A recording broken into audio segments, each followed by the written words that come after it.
হ্যাঁ গোপাল, বলো তোমার বক্তব্য কি বলো। অনেক দিন থেকেই তুমি কি যেন বলবো বলবো করছিলে। আগে মোড়ল মশাই, এ আমার দূর সম্পর্কের একজন পিসিমার ছেলে। ওর নাম পলাশ। ও শহরে পড়াশোনা করেছে। ও আপনার সঙ্গে অনেক দিন ধরেই দেখা করব করব করছিল আর কি। হ্যাঁ পলাশ, বলো তোমার কি বক্তব্য, কি বলতে চাও আমাকে। মোড়ল মশাই, প্রথমেই বলি, আমি স্পষ্ট কথা সোজাভাবে বলতে ভালোবাসি। আমিও স্পষ্ট কথা সোজাভাবে শুনতেই ভালোবাসি পলাশ।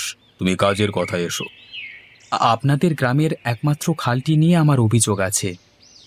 এতদিন তো সেই খাল নিয়ে কেউ অভিযোগ করেনি, তা তোমার কি এত অভিযোগ? হ্যাঁ, আপনাদের গ্রামের খালটির গভীরতা পলি পড়ে পড়ে অনেকটা কমে গেছে। এখন সেটির গভীরতা যদি বৃদ্ধি না করা হয়, তাহলে অতিবৃষ্টি হলে গ্রামের অনেক সমস্যা দেখা দিতে পারে। কই আমার তো সেটা মনে হয়নি। তুমি এখানে একবার ঘুরতে এসেই আমাদের খালটা একবার দেখেই বলে দিলে কি করতে হবে আর কি করতে না হবে। হ্যাঁ, হ্যাঁ, বলে দিলাম মোড়ল মশাই, কারণ আমার কাছে সেই শিক্ষাটা আছে যে আমি এই সমস্ত জিনিস দেখেই বলে দিতে পারি ভবিষ্যতে কি কি হতে পারে। না শিক্ষিত তো আমার ছেলে জয়। ওর তো মনে হয়নি আজ পর্যন্ত। নাকি আমার ছেলেকে শিক্ষিত বলে মনে করো না, কি গোপাল? না না মোড়ল মশাই, সেরকম কোনো ব্যাপার নয়। আমাদের জয়বাবু যথেষ্ট শিক্ষিত। কিন্তু পলাশে যে কথাটা বলল। এই গ্রামে তো পলাশ থাকবে না। থাকতে তোমাকে আমাকে হবে গোপাল। এখন যদি তোমার অবিশ্বাস হয় তাহলে আমি না হয় জয়কে ডেকে আর একবার তোমার কাছে প্রমাণ করিয়ে দিচ্ছি। জয়, কোথায় গেলি বাবা? একবার বেরিয়ে আয় তো।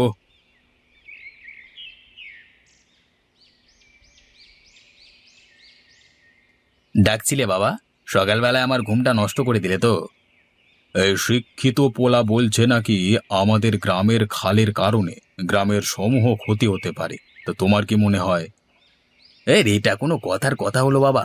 যদি কোনোদিন খালের কারণে এই গ্রামের বন্যা বা এই জাতীয় কোনো জিনিস ঘটে, তাহলে আমি নিজে জুতোর মালা পরে গোটা গ্রাম ঘুরবো। যত সব কোথা থেকে যে চলে আসে কে জানে। শুনলে তো গোপাল, জয় কি বলল। ভবিষ্যতে এরকম দুটাকার শিক্ষিত লোকজনদের দয়া করে আমার কাছে এনো না, কেমন? হুম।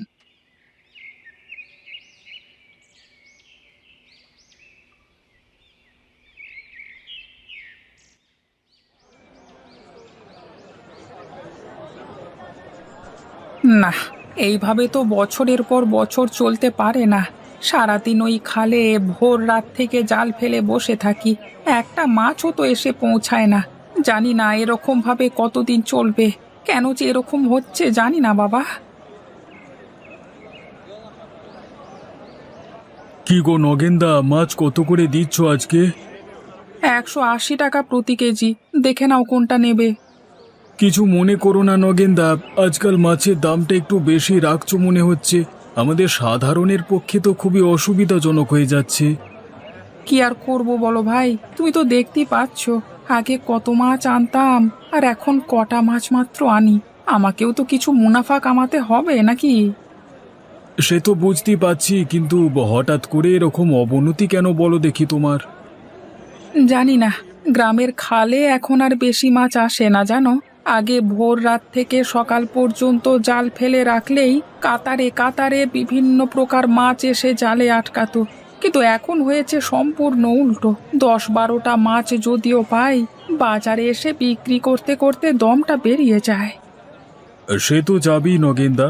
মানুষের পকেটের পয়সার সঙ্গে তোমার মাছের দাম যদি না কুলোয় তাহলে মাছ কে নেবে শুনি? সেটাই তো হলো সমস্যা দাদা। ভবিষ্যতে যে মাছ বিক্রি করে খেতে পারবো কি না সেটাই আমার সন্দেহ হচ্ছে। এখন তোমাকে কতটা মাছ দেবো বলো? দাও দাও, সকালবেলা এলাম যখন, তোমার মন খারাপ করব না। 1 কেজি মতো দিয়ে দাও আমাকে।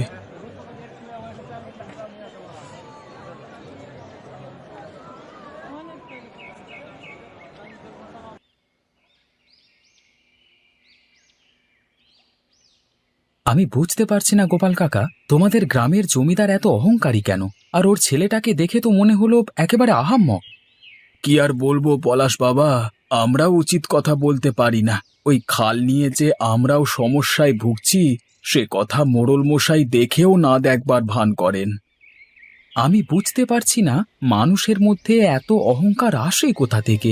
আমি তো ওনাকে ভালো কথাই বলতে গেলাম, ওনার ব্যবহার দেখলে মনে হলো যেন ওনার মান সম্মান সব হরণ করতে গেছিলাম আমি। পলাশ বাবা, তুমি আর এই নিয়ে কিছু বলো না। মোড়ল মশাইয়ের মাথা গরম হয়ে গেলে উনি অন্য কিছু করে বসতে পারেন।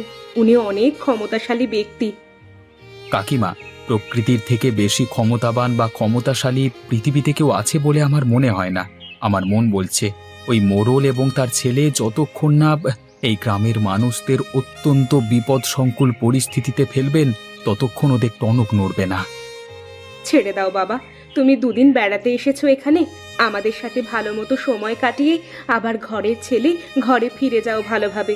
মোড়লের ছেলের সাথে লাগতে যেও না বাবা, ছেলেটা অত্যন্ত কুচুটে ছেলে। তা আমি দেখি বুঝেছি কাকিমা, কিন্তু তুমি ভাবো ওই একটা খালই তো তোমাদের সম্বল। ওই খাল দিয়েই জলসেচ, জেলেরা ওই খালেতেই মাছ ধরে তাদের সংসার চালায়। 1 বছর অতিবৃষ্টি হলে তখন বুঝবে ঠেলা। ওসব কথা ছাড়ো বাবা, এখন বলো আজকে কি খাবে? আজকে বাজার থেকে কিছুটা মাংস নিয়ে আসি, কেমন? না কাকা, আর মাংস খেয়ে লাভ নেই। যা হোক একটা তরকারি করো, আমি বিকেলেই বাড়ি চলে যাব ভাবছি। না না বাবা, সে কি করে হয়? মাত্রই তো কালকে তুমি এলে।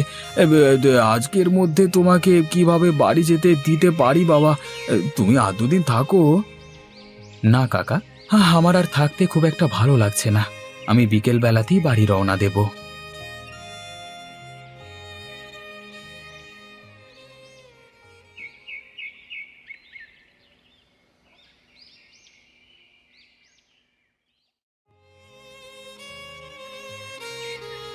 প্রণাম নেবেন মোড়ল মশাই, প্রণাম নেবেন ছোট কর্তা। কি ব্যাপার, তুই হঠাৎ এখানে কি মনে করে? এটা কি ক্লাব ঘর হয়ে গেছে নাকি যখন তখন যে খুশি এসে ঢুকে পড়ছে? আগে ছোট কর্তা, কিছু সমস্যার কথা নিয়ে আপনার কাছে এলাম। তাছাড়া তো এখানে আসবে বলে আমার মনে হয় না। শুধুই হাত পাতা আর সমস্যা সমাধান করা। তোমরা সারা জীবন ন্যাকামি করেই চালিয়ে যাও, তাহলেই হবে। আগে কর্তা, আপনারা হলেন আমার প্রভু।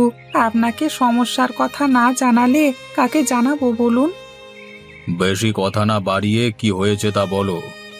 কর্তা, আমাদের গ্রামের একমাত্র খালটিতে আগের মতন তেমন মাছ আর আসে না। বোঝো, সেটাও কি আমাদের দোষ নাকি? আমাদের কি এবার যে মাছেদের পায়ে ধরতে হবে যে তোমরা খালে চলো? খ্যাপা নাকি এটা বাবা? আগে না কর্তা, আমি ওই খালে মাছ ধরেই এতদিন জীবিকা নির্বাহ করে আসছি, কিন্তু এখন ভবিষ্যতে যে কি হবে সেটাই বুঝতে পারছি না। আগের মতো খালে আর মাছ আসে না, ফলে খরিদ্দারকে অনেক চড়া দামে মাছ বেচতে হয়। খালে মাছ পাচ্ছ না তো নদীতে যাও। মাছ নদীতে গেলে অনেক মাছ পাবে, সেসব বিক্রি করো খরিদ্দারের কাছে। তাহলে তো আর বেশি দাম দিয়ে মাছ বেচতে হবে না। কথাটা আপনি ঠিকই বলেছেন মোড়ল মশাই, কিন্তু মাছ নদীতে মাছ ধরে বাজারে নিয়ে আসতে আসতেই মাছ পচে যাবে। আপনি সেদিকটা একটু ভেবে দেখুন। আমি সব দিকটাই ভেবে দেখছি নগেন, যেমন চলছে তোমার তেমনই চালাও। বেশি বড়লোক হবার চেষ্টা তো ভালো নয় বাপু।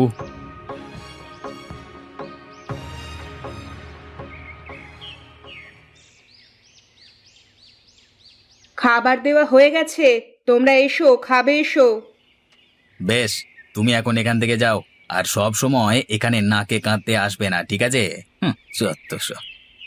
হ্যাঁ গো, গ্রামের একমাত্র খাল নিয়ে গ্রামের মানুষেরা যে অনেক সমস্যায় পড়ছে। তোমরা যদি একবার সংস্কার করে দিতে তাহলে তো সব দিক থেকেই মঙ্গল হতো, তাই না? এই তুমি চুপ করো তো গিন্নি। পয়সা কি গাছে ফলে নাকি? বেটারা যত পায় তত খায়। এরকম করে চলতে চলতে ওদের অভ্যেস হয়ে যাবে। হ্যাঁ, আর ওরা যে সব সময় খাল নিয়ে সমস্যায় আছে বলছে, কই আমার তো কিছু মনে হচ্ছে না। এই সব ওদের চক্রান্ত, শুধু শুধু আমাদের পরিবারটাকে চিন্তায় ফেলবার জোগাড়। বুঝি না? বাবা জয়, তোমার কথাবার্তাগুলো কিন্তু দিন দিন খুবই তেরা তেরা হয়ে যাচ্ছে। মানুষকে মানুষ বলে গণ্য করো না তুমি। তোমার এই স্বভাবটা পরিবর্তন করা উচিত। এই যাও তো এখান থেকে, আমাকে বড় বড় জ্ঞান দিতে এসছে। আমি যা করেছি বেশ করেছি, যেমন কথা বলেছি বেশ করেছি, তাতে কার কি এসে গেল আমার দেখবার দরকার নেই। যত সব।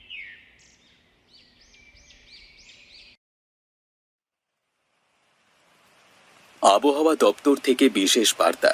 আজ থেকে জেলায় জেলায় ভীষণ নিম্নচাপ প্রবেশ করবার কারণে ভারী এবং অতি ভারী বৃষ্টিপাতের সম্ভাবনা করা হচ্ছে। জেলেদের ইতিমধ্যেই নদী এবং সমুদ্রে মাছ ধরতে যেতে বারণ করা হচ্ছে। এই ভারী এবং অতি ভারী বর্ষণ চলবে দীর্ঘ 2 সপ্তাহ। আবহাওয়া বিশেষজ্ঞরা জানাচ্ছে এই বৃষ্টির কারণে চাষবাস, ক্ষেত জমি সহ ব্যবসা বাণিজ্যের সমূহ ক্ষতি হতে পারে। পরবর্তী সংবাদ খুব শীঘ্রই আপনাদের সামনে তুলে ধরা হবে। ধন্যবাদ। বাবা জয়, এই যে ভারী বৃষ্টিপাতের সংকেত, এই গ্রামের কি হবে বলো দেখি। গ্রামের আবার কি হবে? আমরা একটা সংকটমুক্ত জায়গায় আছি। আমাদের এত বড় বাড়ি, গ্রামের লোক ভেসে যায় ভেসে যায়, আমরা তো ভালো থাকবো, এটাই অনেক।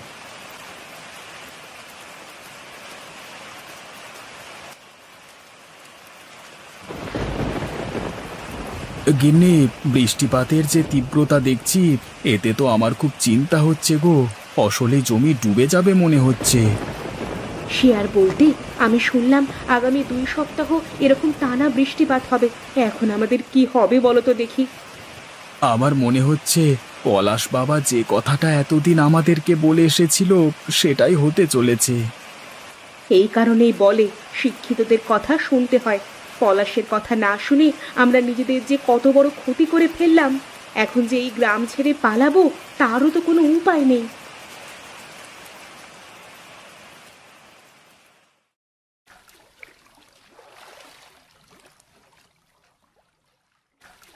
গোপালদা, ও গোপালদা, জলদি জলদি বেরিয়ে এসো।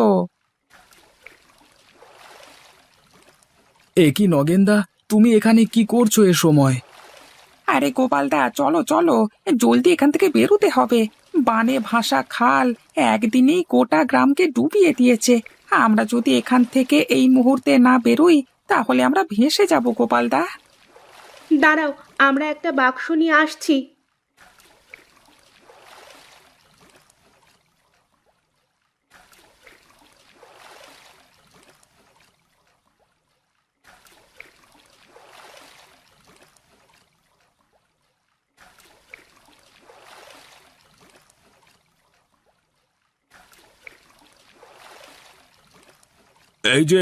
এই যে নগেন, আমাদের এখান থেকে উদ্ধার কর বাপ। বন্যার জল যে আমাদের ঘরে ঢুকতে বসেছে, দয়া করে আমাদের এখান থেকে বাঁচাও। কেন মোড়ল মশাই, যখন পলাশ এসে বলল যে খালটাকে সংস্কার করতে, তখন আপনার এসব কথা মনে থাকেনি? আজকে খালটাকে যদি সংস্কার করতেন, তাহলে জল গ্রাম পর্যন্ত ঢুকতো না। আমাদের ভুল হয়ে গেছে গোপাল, আমাদের এখান থেকে উদ্ধার করো। আমরা উদ্ধার করবার কে বলুন মোড়ল মশাই? আপনার প্রচন্ড শিক্ষিত ছেলে আছে না জয়, ওকেই বলুন আপনাকে বুদ্ধি করে এই বন্যার জল থেকে উদ্ধার করতে। আমরা বরং এলাম, কেমন?